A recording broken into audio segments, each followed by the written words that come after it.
জাতির নেতা হতে চাও, হিন্দু বৌদ্ধ খ্রিস্টান মুসলমান নয়, কোন মানুষের বিপদে তার কাছে গিয়ে ঝাঁপিয়ে পড়ো।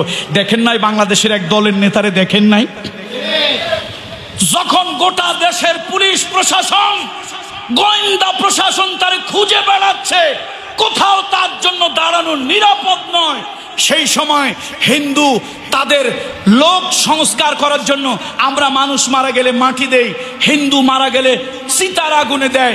সীতার আগুনে পোড়াতে গিয়ে এক পরিবারের 6 জন না কয়জন লোক মারা গেল। তাদের কাছে একজন ইসলামী একটা দলের নেতা হইয়া আমার তো মনে হয় আল্লাহ তাআলা তুমি বলেছ আর পৃথিবীতে নবী দেবে না, আর পৃথিবীতে নবী দেবে না, ওয়ালাকির রাসূলুল্লাহি ওয়া খাতামান নবিয়্যিন, নবী পৃথিবীতে আসবে না, কিন্তু ওমর পৃথিবীতে আসবে না, এরকমটি বলো নাই। আমার তো মনে হয় ওমরের মতো এক নেতাও আল্লাহ তাআলা বাংলাদেশে পাঠিয়ে দিয়েছেন। যখন সারা বাংলাদেশে তার জন্য 1 ইঞ্চি জায়গা নিরাপদ নয়, পুলিশ, আমার দেশের পুলিশ ভালো না খারাপ? নিঃসন্দেহে ভালো। কেন ভালো বলি? আপনি রাতের বেলায় ঘুমান, ঝড় আসে, বৃষ্টি আসে, সাইক্লোন আসে, তুফান আসে, আপনার নিরাপত্তা, দেশের নিরাপত্তা, জাতির নিরাপত্তার কারণে পুলিশ তখন তার আইনের পোশাক গায়ে দিয়ে ঝড়ের মধ্যে, বৃষ্টির মধ্যে, পাহাড়ের কোনায়, সমুদ্রের ধারে, রাস্তায় ডাকাত হবে, ডাকাতির সেই ভয়ঙ্কর জায়গায় সে দাঁড়িয়ে থাকে। আমাকে একবার এক ওসি সাহেব আমাকে এই জুলুমের মধ্যে, এক ওসি, আল্লাহ জানে হয়তো বাপদাদা 14 গোষ্ঠীর মধ্যে কেউ হয়তো আল্লাহওয়ালা ছিল, না হলে এরকম ভালো হইতে পারে না, আমারে ডেকে নিয়ে থানায় খুব সম্মান করলো, চা খাওয়াইলো। হুজুর, আমরা যে মানুষের উপর অত্যাচার করি, নির্যাতন করি, মানুষ আমাদের এই খারাপ দিকটা দেখে, ভালো দিকটা কেউ দেখে না। হুজুর, দুঃখের কথা, আপনি আসছেন একজন পীরজাদা, আপনাকে বলি, আমার মেয়ে আমার জিজ্ঞেস করে, বাবা বাসায় আসবা কবে? চাকরিটা ছেড়ে দিয়ে আসো, তোমার সাথে একসাথে ঈদ করব। ঈদ নাই, পূজা নাই। বাংলাদেশের পুলিশকে হয় আমার ছেলে না হলে আপনার ছেলে, হয় আমার ভাই না হলে আপনার ভাই, কথা ঠিক কিনা বলেন? হয় আমার জামাই না হলে আপনার জামাই, আসমান থেকে ওরা আসে নাই। সুতরাং পেশাদার পুলিশকে স্যালিউট করি।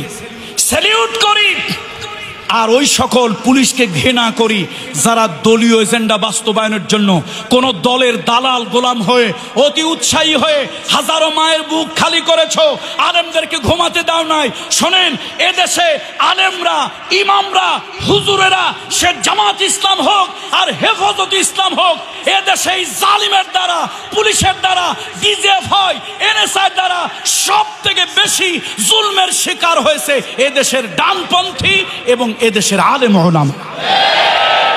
গত 15 বছর এই আলেম ওলামারা যে নির্যাতনের মুখোমুখি হয়েছে, আমার মনে হয় পৃথিবীর ইতিহাসে বিরল ঘটনা।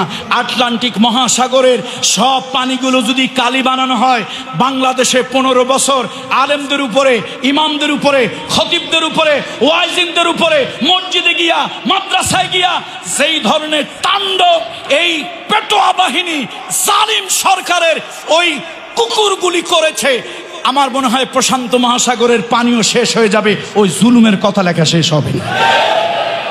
মনে রাখবা, আল্লাহর এক ওলি দুনিয়া থেকে চলে গেছে। আল্লাহর ওলি তুমি আর আমি দেখি বাহিরের চোখ দিয়া, তুমি আর আমি দেখি বাহিরের চোখ দিয়া, আল্লাহর ওলিরা দেখে অন্তরের দৃষ্টি দিয়া। আল্লাহর ওলি অন্তর্দৃষ্টি দিয়ে বলেছিলেন, আমি বাংলাদেশের ভাগ্য আকাশে উত্তর পশ্চিম গগনে এক ঘন গাঢ় কালো মেঘ দেখতে পাচ্ছি।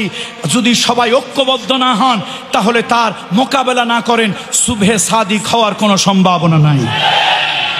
বন্ধুরা আমার, সেই ব্যক্তিকে হাসপাতাল থেকে এনে এখন শুনতে পাচ্ছি, এখন গোপন বের হয়েছে, তাকে কোনো রোগী ছিল না, আনা হয়েছে, সিরকুট দিয়ে তাকে আনা হয়েছে এবং তাকে এই হাসপাতাল ওই হাসপাতালে ঘুরিয়ে ষড়যন্ত্র করে তাকে হত্যা করা হয়েছে, আর শাহাদাতের দরজা তিনি লাভ করেছেন।